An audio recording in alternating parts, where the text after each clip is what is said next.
வணக்கம் மக்களே. நேற்று ஃபுல்லாக வேலை செஞ்சோம். சாயந்தரமும் ஒரு பிளான் பழனி போகலான்னு சொல்லிட்டு சாயந்தரம் பிளான் பண்ணி நைட்டு கிளம்பிட்டோம். ஒரு 10லேருந்து ஒரு 11 மணிக்குள்ளே சேலத்தில் பழனிக்கு பஸ் ஏறி இருப்போம். பஸ்ஸில் ஏறி உட்காந்துட்டு இன்ஸ்டாகிராம் ஓப்பன் பண்ணி பார்த்தேன். திருநெல்வேலியை சேர்ந்த கவின் ஆணவ கொலை படுகொலை செய்யப்பட்டார்னு சொல்லிட்டு வந்துகிட்டே இருந்துச்சு. நியூஸு வீடியோ அப்படி சொல்லிட்டு எதுவும் வந்துகிட்டே இருந்துச்சு.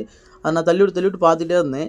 அப்புறம் பார்த்தீங்கன்னா ஒரு வீடியோவில் நேற்று இளவரசன் என்ற கவின்னு சொல்லிட்டு போட்டுருந்துச்சு. என்னடா அப்படின்னு சொல்லிட்டு இப்போ தான் கோயிலேருந்து வீட்டுக்கு வந்தேன். வீட்டுக்கு வந்து என்னடான்னு எடுத்து பார்த்தா ஆணவ படுகொலை தான். இதுவும் ஒரு ஆணவ படுகொலை நடந்திருக்கு.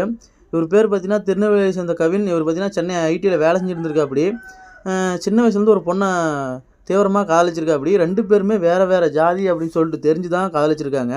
ரீசெண்ட் டைமில் பார்த்தீங்கன்னா அந்த பொண்ணோட தம்பி பார்த்தீங்கன்னா வாங்க தனியாக பேசிக்கலாம், அந்த பிரச்சனை பேசி தீர்த்துன்னு சொல்லிட்டு கூப்பிட்டுருப்பார் போல். இவரும் அதை நம்பி போயிருக்காரு. கூலிப்படை ஏவி கொலை பண்ணியிருக்காங்க. இதில் ஒரு ஷாக்கிங்கான விஷயம்னு கேட்டிங்கன்னா, அந்த பொண்ணோட அப்பா அம்மா 2 பேரும் போலீஸ் பேக்ரவுண்டை சேர்ந்தவங்க. இப்போ 2 பேரையுமே சஸ்பெண்ட் பண்ணியிருக்காங்க.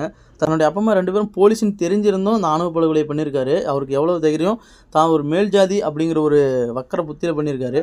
இந்த வீடியோ மூலிமா நான் ஒரு சிலருக்கு சொல்லிக்கிறது என்னென்னா, இந்த காலத்தில் யாருங்க ஜாதி பார்க்குறா, அதெல்லாம் அந்த காலத்தோட போயிடுச்சிங்க அப்படின்னு சொல்லிடுறீங்களுக்கு. எத்தனை ஜென்மங்களானாலும் எத்தனை நூற்றாண்டுகள் கடந்தாலும் இதெல்லாம் மாற போகிறதில்ல, மாறவும் மாறாது. நீங்கள் என்ன நினைக்கிறீங்கிறத கமெண்ட்ஸை சொல்லுங்கள். இந்த கவினை இழந்த வாடும் அவங்களோட குடும்பம், உறவினர்கள், அவர் பார்த்தீங்கன்னா நண்பர்களுக்கெல்லாம் ஆழ்ந்த இரங்கல். அவருடைய ஆத்மா சாந்தி அடைய கடவுளை வேண்டிக்கிறேன். கனத்த இதயத்தோடு இந்த வீடியோ முடிக்கிறேன். நீங்கள் இந்த ஜாதி பற்றி நினைக்கிறீங்கிறத கமெண்ட்ஸை சொல்லுங்கள் மக்களே.